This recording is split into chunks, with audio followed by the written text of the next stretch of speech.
I'm Carol Shepherd and I'm from Hampshire in the UK. I don't come from a religious family, however I did have a very Christian headmaster in primary school who told us parables every day in assembly, and I think that started my early fascination with the figure of Jesus Christ. I've always written excessively. I've always wanted to be a writer. I started off writing crime novels about a Christian detective with a skin condition. They didn't sell very well. Decided to stick to academic writing. I did a PhD in my early 40s, and that resulted in research into bisexual Christian identities, specifically the very high rates of depressive illness. Out of that research, I had an academic book published by Palgrave, which is Bisexuality in the Western Christian Church, The Damage of Silence.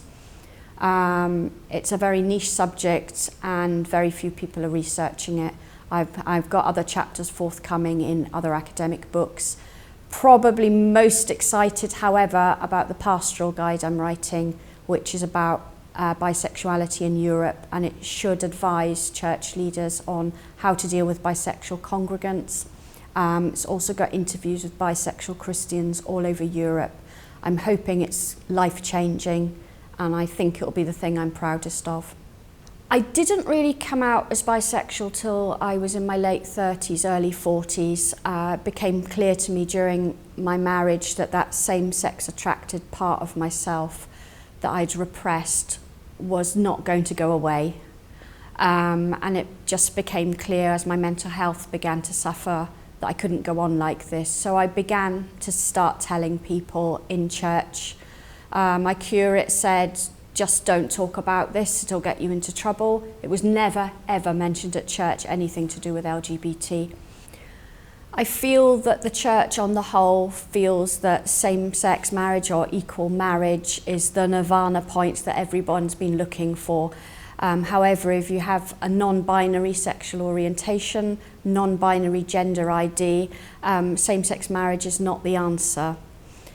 I feel that churches just want everything simple to appease their congregation, but there's a degree of intellectual laziness about it, in my view.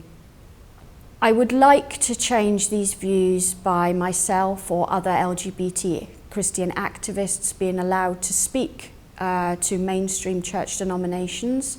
I've had some success with that. I did a keynote speech at a conference in Canterbury a few weeks ago, and that was to LGBT people of faith, but they were largely a gay and lesbian audience, and I talked about bisexuality and a colleague talked about being trans and Christian, and that really opened their eyes.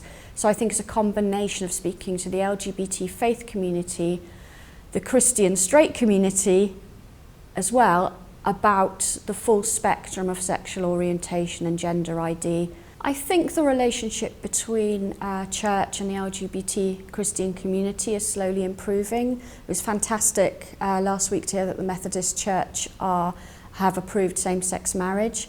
I think things remain difficult in the Church of England. I think that the Church of England is trying to have conversations about the LGBT issue.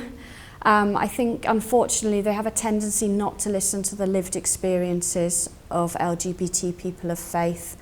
And really, you need to hear people's stories. Some people's stories are really quite harrowing. And I think that is the key to changing hearts and minds, not having almost theoretical, abstract conversations about passages from Scripture. I think that Jesus is very much someone concerned with the hearts of people as well as their minds.